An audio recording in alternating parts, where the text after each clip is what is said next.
MLC ఎన్నికల కోసం అధికార కాంగ్రెస్ పార్టీ అభ్యర్థుల్ని ప్రకటిస్తూ అద్దంకి దయాకర్కి మరోసారి షాక్ ఇచ్చింది.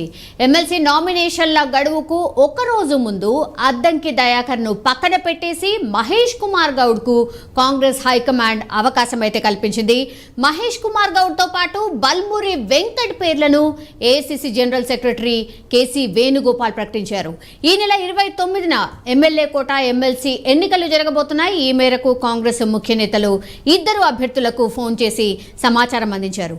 ఇన్పుట్ ఎడిటర్ సంజయ్ జాయిన్ అవుతున్నారు. సంజయ్, లాస్ట్ మూమెంట్ వరకు కూడా అద్దంకి దయాకర్కి డెఫినెట్లీ ఎమ్మెల్సీ సీట్ దక్కబోతుంది అని ప్రచారం అయితే జరిగింది. అందరూ అనుకున్నారు కంపల్సరీ అద్దంకి దయాకర్కి ఈసారి ఎమ్మెల్సీ కన్ఫర్మ్ అని. కానీ లాస్ట్ మూమెంట్లో ఏం జరిగింది, ఎందుకని తెర మీదకి మహేష్ కుమార్ గౌడ్ పేరు ఎందుకు వచ్చింది? స్వామి, మొత్తం మీద ఎమ్మెల్యే కోటల్లో ఉన్నటువంటి 2 ఖాళీలు ఎమ్మెల్సీకి సంబంధించినటువంటి నోటిఫికేషన్ ఇంతకుముందుకే వచ్చిన విషయం అందరికీ తెలిసిందే. అందులో భాగంగా అధికార కాంగ్రెస్ పార్టీకి సంబంధించినటువంటి ఇద్దరు అభ్యర్థులను ఈరోజు ఏఐసిసి ఇద్దరు అభ్యర్థుల పేర్లను ప్రకటించడం జరిగింది. అందులో మహేష్ కుమార్ గౌడ్ ఒకరైతే, రెండో వ్యక్తి ఎన్ఎస్యు రాష్ట్ర అధ్యక్షుడిగా ఉన్నటువంటి బల్మూరు వెంకట్, ఈ ఇద్దరి పేర్లు ఖరారు చేస్తూ అది జాతీయ కాంగ్రెస్ పార్టీ అధికార ప్రతినిధి ఉన్నటువంటి జనరల్ సెక్రటరీ వేణుగోపాల్ ఈ పేర్లని అనౌన్స్ చేసేసి గాంధీ భవన్ పంపించడం జరిగింది. గాంధీ భవన్ నుంచి వాళ్ళకి సమాచారం ఇవ్వడము, వాళ్ళు అడావుడిన గాంధీ భవన్ చేరుకొని మహేష్ కుమార్ గౌడ్తో పాటు బల్మూరు వెంకట్ వీళ్ళిద్దరు నామినేషన్లకు సంబంధించినటువంటి లైన్ క్లియర్ అయిందని చెప్పుకోవాలి. రేపు ఉదయం 11 గంటలకు అసెంబ్లీ ప్రాంగణంలో ఉన్నటువంటి అక్కడ నామినేషన్ వేయనున్నారు వీళ్ళిద్దరూ. ఇందులో భాగంగా అంటే రేపు జరిగేటటువంటి లాస్ట్ చివరి రోజు, రేపు 18వ డేట్ నాడు నామినేషన్, అంటే ఎమ్మెల్యే కోటకు సంబంధించినటువంటి ఎమ్మెల్సీ అభ్యర్థులది నామినేషన్ రేపు ముగుస్తుంది. ఇందులో భాగంగా ఈరోజు ప్రకటించేసేసి ఈరోజు వీళ్లకు బీఫామ్లు ఇచ్చే కార్యక్రమం కూడా అది గాంధీ భవన్ వర్గాలు కూడా ఇప్పటికే దీనిపైన కొంత చర్చ అయితే జరిగింది మొత్తం మీద. ఎందుకంటే పీసీసీ అధ్యక్షుడిగా ఉన్న వ్యక్తి మాత్రమే బీఫామ్లని అది ఇష్యూ చేయాలి. అందులో భాగంగా బీఫామ్లకు సంబంధించినటువంటి రాష్ట్ర పీసీసీ అధ్యక్షుడిగా ఉన్నటువంటి ముఖ్యమంత్రి రేవంత్ రెడ్డి ఈయన విదేశీ పర్యటనలు ఉండడం వల్ల దీనికి సంబంధించినటువంటి ఇద్దరు బీఫామ్లకు సంబంధించినటువంటి ఎవరు ఇవ్వాలి అనే కొంతసేపు తర్జన అవ్వడం జరిగింది. వర్కింగ్ ప్రెసిడెంట్గా ఉన్నటువంటి జగ్గారెడ్డి ఈ 2 నామినేషన్లకు సంబంధించినటువంటి బీఫామ్లను ఈరోజు సాయంత్రం కానీ రేపు మార్నింగ్ కానీ వీళ్ళిద్దరికి ఇచ్చే అవకాశము చాలా స్పష్టంగా కనిపిస్తుంది. ఎందుకంటే సమయం లేదు, రేపు సాయంత్రం 5 గంటల లోపల వీళ్ళు నామినేషన్లు ఇవ్వాల్సి ఉంటుంది. 19వ డేట్ నాడు దీన్ని పరిశీలించబడి ఉంటుంది.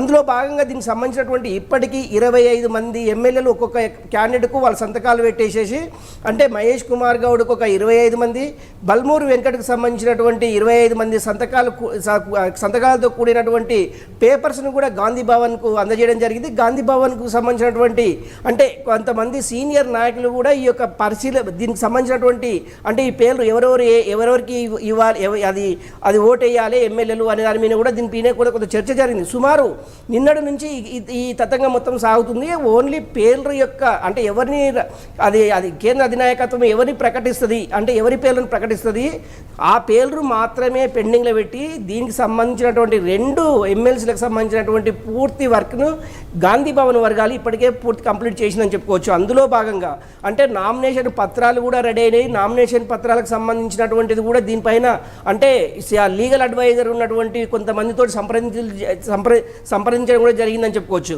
ఒకటి అంటే ఇదంతా ఒక ఎత్తు అయితే, మొన్నటి వరకు ఉన్నటువంటి అద్దంకి దయాకర్ పేరు ఏదైతే ఉందో, మొన్నటి వరకు చెప్పుకున్నటువంటి అద్దంకి దయాకర్ పేరు ఎమ్మెల్సీ స్థానాల్లో అద్దంకి దయాకరు బల్మూరు వెంకట పేరే బలంగా వినిపించాయి.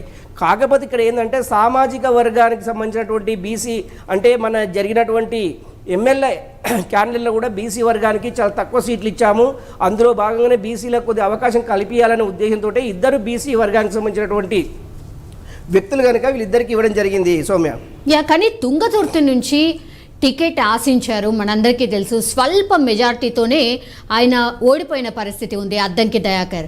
సో అప్పుడు కాంప్రమైజ్ అయ్యారు, తుంగతుర్తి టికెట్ వదులుకున్నారు.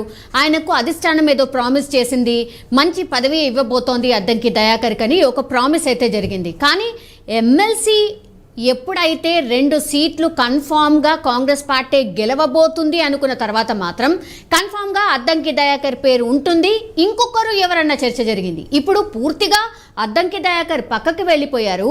మహేష్ కుమార్ గౌడ్ అండ్ బల్మురి వెంకట్ పేర్లు వినిపిస్తున్నాయి.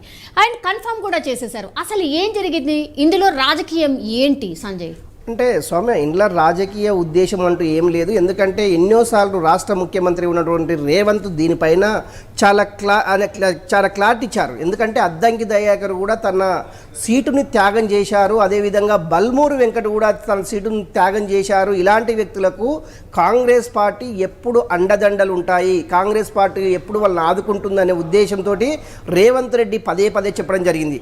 అందులో భాగంగా అద్దంకి దయాకర్ కూడా అంటే ప్రభుత్వం నామినేటెడ్ పోస్ట్ కావచ్చు, లేకుంటే ఇప్పుడు కూడా గవర్నర్ కోటలో కూడా ఇంకా 2 ఎమ్మెల్సీ స్థానాలు కల్పించే అవకాశం ఉంది. ఎందుకంటే అప్పుడు కూడా ఇచ్చే అవకాశం లేకపోలేదు. ఎందుకంటే ఇప్పుడు అంటే ఒకటి గవర్నర్ కోటలో ఇవ్వాలి అంటే కొంత వాళ్ళకు ఉన్నటువంటి రకరకాల, అంటే గతంలో కూడా కేసీఆర్ కూడా గవర్నర్ కోటకు సంబంధించినటువంటి అభ్యర్థులను కూడా రిజెక్ట్ చేయాలి. అంటే గవర్నర్ కోటలో ఎలాంటి అభ్యర్థులని గవర్నర్ సెలెక్ట్ చేస్తారనే దాని కూడా కొంత డిస్కషన్ అయితే జరిగింది.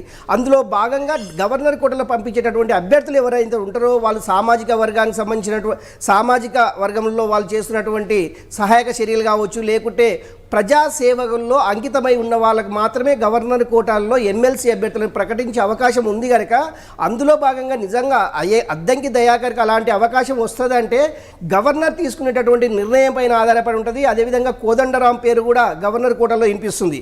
నిజంగా రేపు జరిగేటటువంటి గవర్నర్ కోట ఎమ్మెల్సీ ఎన్నికలకు సంబంధించినటువంటి వీళ్ళిద్దరి పేర్లు ఏమైనా ప్రతిపాదించే అవకాశం ఉంది అంటే రేవంత్ రెడ్డి తీసుకునేటటువంటి డిసిషన్ పైన, అంటే ముఖ్యమంత్రి రేవంత్ రెడ్డి తీసుకునేటువంటి డిసిషన్ పైన ఆధారపడి ఉంటుంది.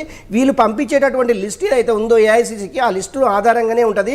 ఒకటి వీళ్ళిద్దరిని ప్రకటించడం వెనుక కూడా చాలా కొంత తర్జన భర్జన పడడం జరిగింది. ఎందుకంటే ఎన్ఐసి అధ్యక్షుడు ఉన్నటువంటి బల్మూరి వెంకట్, అదేవిధంగా హుజురాబాద్ నుంచి బై ఎలక్షన్లో కూడా ఓడిపోవడము, ఆయన హుజురాబాద్ నుంచి 2 సార్లు టికెట్ ఆశించి భంగపడడము విషయం మనందరికీ తెలిసిందే. అందులో భాగంగానే మహేష్ కుమార్ గౌడ్ కూడా చాలా కాలం నుంచి కాంగ్రెస్ పార్టీని అంటుపెట్టుకొని కాంగ్రెస్ పార్టీకి సంబంధించినటువంటి అంశాలను అన్నింటినీ, కాంగ్రెస్ సంబంధించినటువంటి మంచి చెడులను, ఇలాంటి వ్యక్తులని చూజ్ చేసుకోవాలి, కాంగ్రెస్ పార్టీ కోసం పనిచేసే వాళ్ళని మనము అవకాశం కల్పించాలనే ఉద్దేశంతో కాంగ్రెస్ జాతీయ నాయకత్వం వీళ్ళిద్దరి వైపు మొగ్గు చూపుతుందని చెప్పుకోవాలి. సో మొత్తం మీద ఎవరికైనా కూడా అద్దంకి దయాకర ఇంకొకరు ఎవరైనా సరే కానీ కాంగ్రెస్ పార్టీకి సంబంధించిన వ్యక్తులు ఎవరైనా సరే, కాంగ్రెస్ పార్టీ కోసం పనిచేసే వ్యక్తులు ఎవరైనా సరే కాంగ్రెస్ పార్టీ పూర్తి అండదండలు ఉంటాయి, కాంగ్రెస్ పార్టీ యొక్క సహాయ సహకారాలు అందరికీ ఉంటాయి అనే ఉద్దేశం అయితే ఇప్పటికే ముఖ్యమంత్రి రేవంత్ రెడ్డి, పిసిసి అధ్యక్షుడి హోదాలో ఉన్నటువంటి రేవంత్ రెడ్డి స్పష్టమైన ఆదేశాలు జారీ చేయడం. నిజంగా కూడా ఇప్పుడు జరిగినటువంటి ఈ యొక్క ఎమ్మెల్సీ ఇద్దరికి కాకపోవచ్చు, రేపు పొద్దుగాల ఉన్నటువంటి నామినేటెడ్ పోస్టులు కావచ్చు, గవర్నర్ కోట కావచ్చు, రకరకాల అధికారంలో ఉన్న పార్టీ కనుక రకరకాల అవకాశాలు అందిపుచ్చుకోవచ్చు. అందులో భాగంగానే ఎవరైతే పదవులు రాలేదని భంగపడకుండా, పదవులు రాలేదని నిరాశపడకుండా వచ్చేటటువంటి వాటిని వాళ్ళకు అన్ని అవకాశాలు కల్పిస్తామనేసి ఇప్పటికే కాంగ్రెస్ వర్గాలు, గాంధీభవన్ వర్గాలు అయితే చెబుతున్నది. సౌమ్య, ఆల్రెడీ సంజయ్, మొత్తం మీద అది తెలంగాణలో ఎమ్మెల్యే కోట, ఎమ్మెల్సీ ఎన్నికల కోసం అయితే అధికార కాంగ్రెస్ పార్టీ అభ్యర్థులను అయితే ప్రకటిస్తూ అద్దంకి దయాకర్కు మరోసారి షాక్ ఇచ్చింది. ఎమ్మెల్సీ